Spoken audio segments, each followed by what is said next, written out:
Hello students, today before discussing atomic number and mass number, we will discuss about the modern atomic model. So, an atom consists of three subatomic particles that are neutrons, protons and electrons. Since protons and electrons form the central core of an atom, that is called nucleus. The proton and neutrons are held firmly in the nucleus by strong nuclear forces. Next, as the electrons revolve around the nucleus in fixed orbits at a great speed, and due to this high speed they experience outward pull. This force is counterbalanced by electrostatic force of attraction between electron and protons.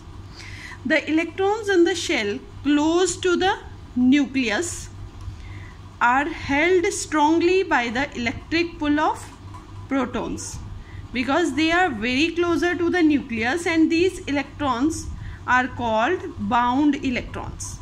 On the other hand, the electrons in the outermost shell experience a very small nuclear force because of the distance between them, and the nucleus increases. They are away from the nucleus, and these electrons are called valence electrons.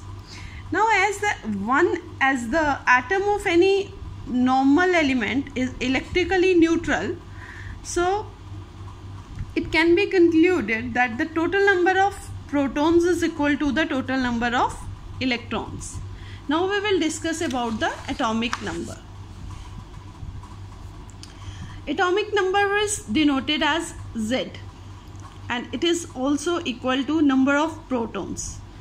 Number of protons in an element are equal to the number of electrons. So we can say that atomic number is equal to number of protons, which is further equal to number of electrons. And atomic number is represented as subscript, downward we put it. Mass number is the sum total of number of protons and number of neutrons, and it is represented as superscript. We put it here upside. For example, I can show you here.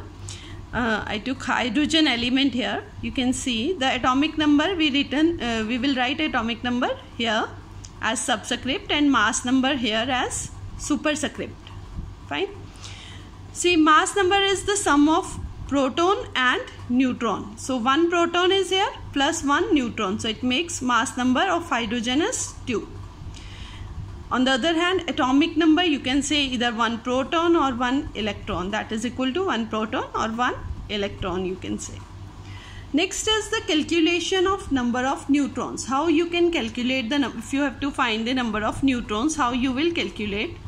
Now, mass number is equal to number of protons plus number of neutrons. Or you can say mass number is equal to, because number of protons are equal to atomic number, so we can say that mass number is equal to atomic number plus number of neutrons. If I take it on the other side, atomic number to the other side, then mass number minus atomic number is equal to number of neutrons. For example, beryllium element is having atomic number 4 and its mass number is 9. If I have to calculate the number of neutrons, what I will do, I will subtract atomic number from the mass number. So that is 9 minus 4, which is equal to 5. Now we will discuss about isotopes. What are isotopes? The atoms of same element having same atomic number but different mass numbers. So they are same elements. They are having same atomic number but their mass number is different. Properties of isotopes are the atomic number and electronic configuration is same for all isotopes, but the physical properties like mass, the density, the melting point, boiling point, they all are different. For example, hydrogen, 3 isotopes are there for hydrogen, that are protium, deuterium and tritium. Atomic number is same in all these 3. Okay, but mass number vary.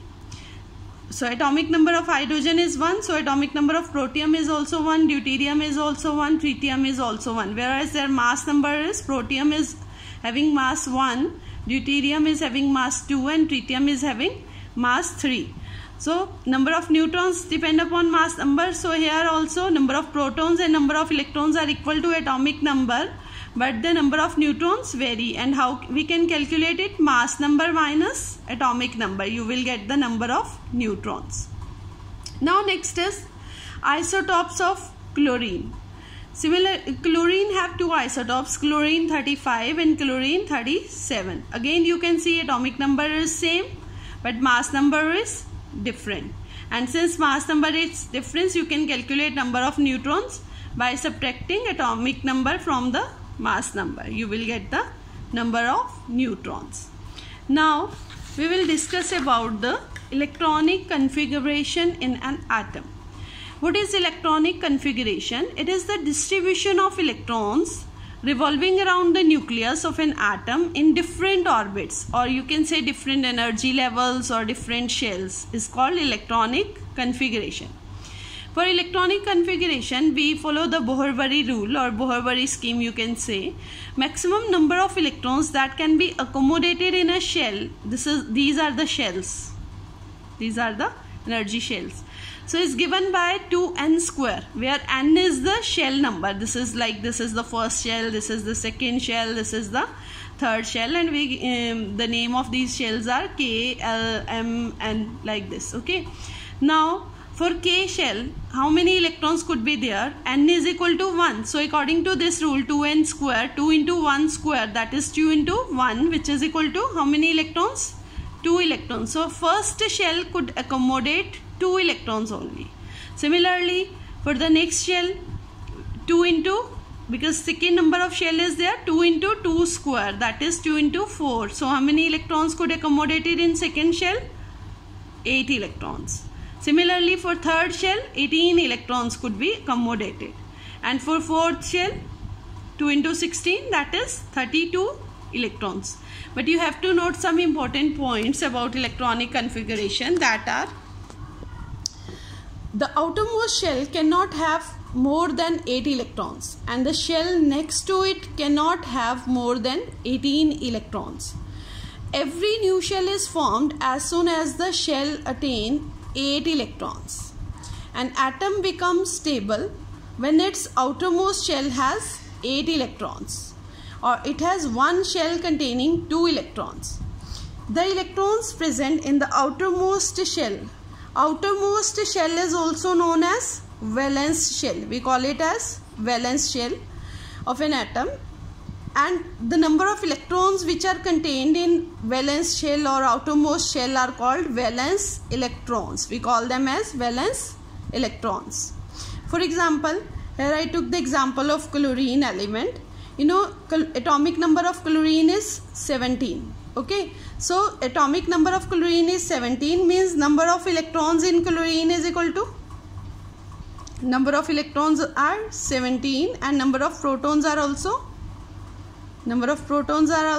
17, but their mass number is 35. We can denote it like this. Okay, so configuration is like in first shell, that is K shell, 2 electrons will accommodate. After that, in L shell, 8 electrons will be there. After 8 electrons, new shell is formed as soon as the shell attains 8 electrons. So new shell is the third shell, it will accommodate 7 electrons, because 17 is the atomic number, means 17 electrons are there total. So 2 plus 8, 10, 10 plus 7, 17. So in this way we can represent the atom, particular atom of particular element. That's all. Thank you.